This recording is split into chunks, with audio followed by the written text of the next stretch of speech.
Hello दोस्तों, स्वागत है आपका टीजीटी पीजीटी आर्ट कला में। हम लोग देख रहे थे बंगाल के कलाकार के बारे में। आज हम लोग देखेंगे क्वेश्चन नंबर 78। नंदलाल बोस ने किससे प्रेरणा ली?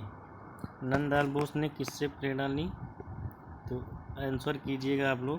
जवाहरलाल नेहरू से, ईबी हेवेल्स, सुभाष टैगोर या महात्मा गांधी से। नंदलाल बोस किससे प्रेरणा ली? तो नंदलाल बोस ने महात्मा गांधी से प्रेरणा ली थी।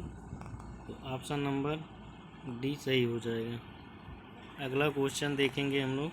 Question number 79। नंदलाल बोस किस शिक्षण संस्थान से संबंधित थे? नंदलाल बोस किस शिक्षण संस्थान से संबंधित थे? ए लाहौर, बी लखनऊ, सी मुंबई या डी शांति निकेतन से। तो आप लोग बताएंगे नंदलाल बोस किस संस्थान से संबंधित थे। तो ये शांति निकेतन से संबंधित थे। तो नंदलाल बोस का जन्म जो है 3 दिसंबर 1882 को मुंगेर बिहार में हुआ था। इनकी सबसे प्रसिद्ध चित्र है वीणा वादनी। इनके गुरु का नाम जो है अवनींद्रनाथ टैगोर था।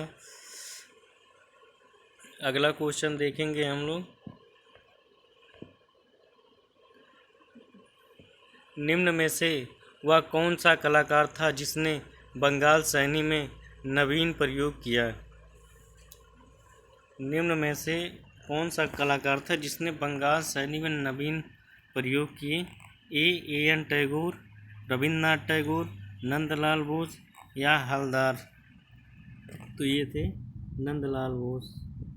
अगला क्वेश्चन। अवनींद्रनाथ टैगोर किस भारतीय आधुनिक कला आंदोलन से संबंधित थे?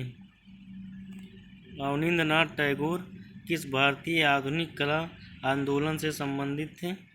तंत्रकला, सिंक्रोनिज्म या सुरीलवाद, बंगाल स्कूल।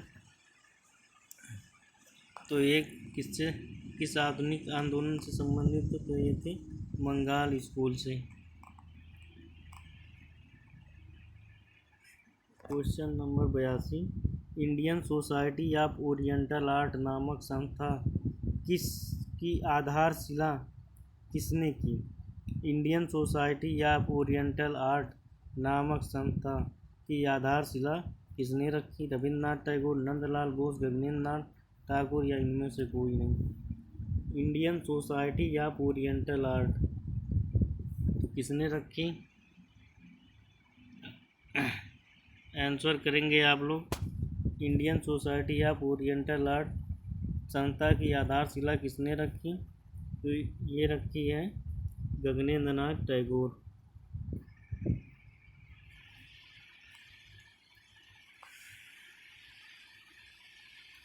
अगला क्वेश्चन नंबर 83। कांग्रेस के लखनऊ अधिवेशन में नंदलाल बोस किसके साथ मिलकर म्यूरल बनाए थे? बेंद्रे, यामिनी राय, गगनेंद्रनाथ टैगोर, अमृता शेरगिल। तो आप लोग बताएंगे। तो ये बनाए थे यामिनी राय के साथ मिलकर।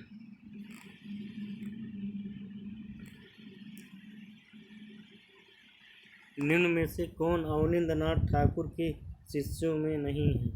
निम्न में से कौन अवनींद्रनाथ ठाकुर के शिष्यों में नहीं है? बीपी राज चौधरी, नंदलाल बोस, हलदार, गोपाल घोष। तो ये थे गोपाल घोष।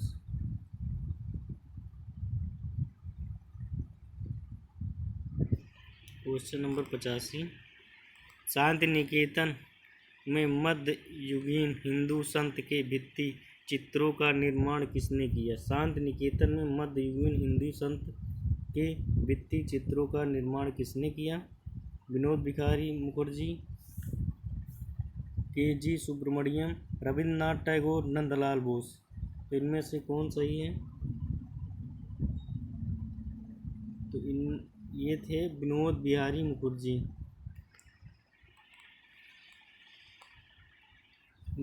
क्वेश्चन नंबर अगला, निम्न में से कौन बंगाल शैली के चित्रकार नहीं थे? शारदा वकील, सुधीर रंजन कास्तगीर, ईश्वरी प्रसाद या मुकुल डे? तो बताएंगे आप लोग, तो ये थे ईश्वरी प्रसाद। अगला क्वेश्चन, आधुनिक भारतीय चित्रकला के पितामह कौन थे? आधुनिक भारतीय चित्रकला के पितामह कौन थे? तो बताएंगे आप सब।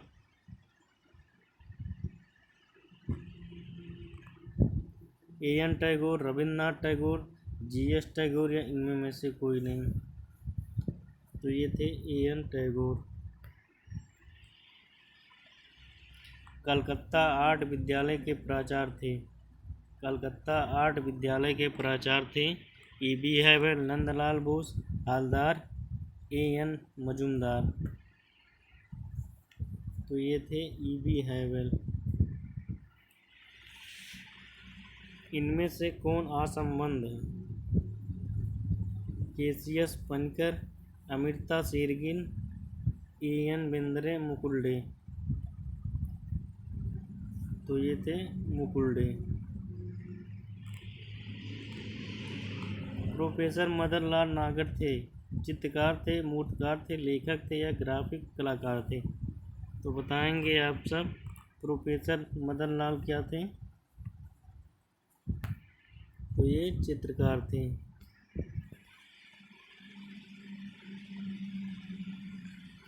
प्रख्यात मूर्तिकार चिंतामणि कर निम्न में से किस ललित कला विद्यालय में प्राचार्य थे? Calcutta college of art, Delhi college of art, Madras college of art, Lucknow college of art? तो बताएंगे आप सब। तो ये थे Calcutta college of art.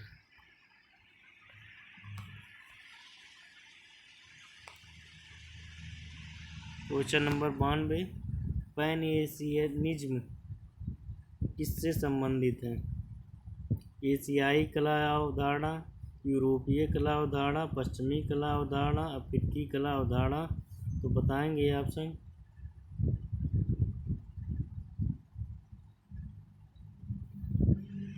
Pan Asianism किससे संबंधित थे? तो ये संबंधित थे एशियाई कला अवधारणा से। लखनऊ कला महाविद्यालय के प्रथम भारतीय प्राचार्य थे अवनींद्रनाथ ठाकुर, सुधीर रंजन कास्तगीर, आशित कुमार हलदार या रणबीर सिंह बिष्ट? कौन थे? तो ये थे आशित कुमार हलदार। ये लास्ट क्वेश्चन था। थैंक यू दोस्तों।